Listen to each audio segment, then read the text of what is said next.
మన ప్రభుడు రక్షకుడైన క్రీస్తు యేసే నామంలో మీ అందరికీ నా శుభాభివందనము తెలియజేస్తున్నాను. ఈరోజు ధ్యానము కొరకై 1 యోహాను 3వ అధ్యాయంలోని 8వ వాక్యం ఈ విధంగా సెలవిస్తుంది. అపవాది క్రియలను లయపరచుటకు క్రీస్తు యేసు ఈ లోకమునకు వచ్చెను అని బైబిల్లో వ్రాయబడుతుంది. నా ప్రియ సహోదరి సహోదరుడా, యేసుక్రీస్తు ఈ లోకానికి రావడానికి అనేక కారణాలు ఉన్నా వాటిలో చాలా ప్రాముఖ్యమైన కారణాన్ని ఇక్కడ యోహాను గారు అద్భుతంగా రాస్తున్నది మనం చూస్తూ ఉన్నాం. ఆయన రావడానికి గల ఉద్దేశం ఏంటి అని అంటే అపవాది యొక్క క్రియలు లయపరచుటకు. నా ప్రియ సహోదరి సహోదరుడా, మీరు అడగవచ్చు, అపవాది క్రియలంటే ఏంటి బ్రదర్? అసలు ఈ అపవాది క్రియలు లయపరచడానికి యేసుప్రభు ఎందుకు రావాలి అన్న ప్రశ్న మీకు వస్తుంది కదా. మీకు అర్థమయ్యేలా చెప్పని ఆశపడుతున్నా. ఆకాశ మండలపు దురాత్మ సమూహంతో మనం పోరాడుతున్నాము అని 6వ అధ్యాయంలో మనం చూస్తున్నాం కదా. అలాగైతే మనం పోరాడుతున్నది మనుషులతో కాదు, ఆకాశ మండలపు దురాత్మ మండల సమూహంతో అన్నది క్లియర్గా మనకు అర్థమవుతుంది. ఇవి ఏ విధంగా పోరాడుతున్నాయి అని బైబిల్లో మనం గమనించినట్లయితే, వీటి వల్లే ఈరోజు అనేకులు వ్యాధుల చేత చనిపోతూ ఉన్నారు.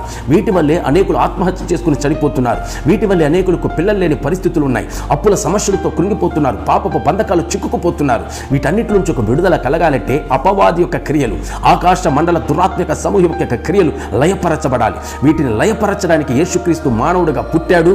మానవుడిగా పుట్టడం మాత్రమే కాదు, ఆయన శిలువ మరణం చేత ఈ అపవాది యొక్క కార్యాలను, వాటి యొక్క క్రియలను లయపరచి తొక్కివేసి వాటి మీద మనకు జయాన్ని అనుగ్రహింపజేశాడు. బిడ్డలమైన మనకు కూడా జయమును అనుగ్రహించడానికి యేసుక్రీస్తు ఈ లోకానికి వచ్చాడు. ఆమేన్, హల్లెలూయా.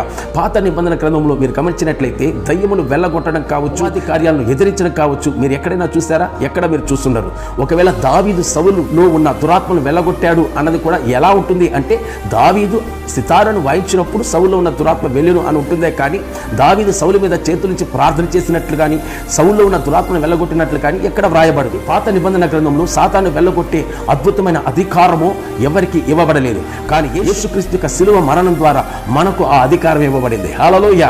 అందుకే దేవుని యొక్క వాక్కు చెప్పబడుతుంది, ఆయనను ఎవరైతే విశ్వాసం ఉంచుదరో వారు దయ్యములను వెళ్ళగొట్టేదారని దేవుని యొక్క వాక్యంలో చెప్పబడుతుంది. క్రొత్త నిబంధన గ్రంథ కాలములో అపవాది యొక్క కార్యాల చేత బాధింపబడిన వారికి నా దేవుడు అద్భుత విడుదల చేసినట్లుగా దేవుని యొక్క వాక్యంలో మనం చూస్తూ ఉన్నాం. అంతేకాదు యేసుక్రీస్తు దురాత్మల చేత పీడింపబడిన వారిని విడిపించినట్లుగా దేవుని యొక్క వాక్యంలో చెప్పబడుతుంది.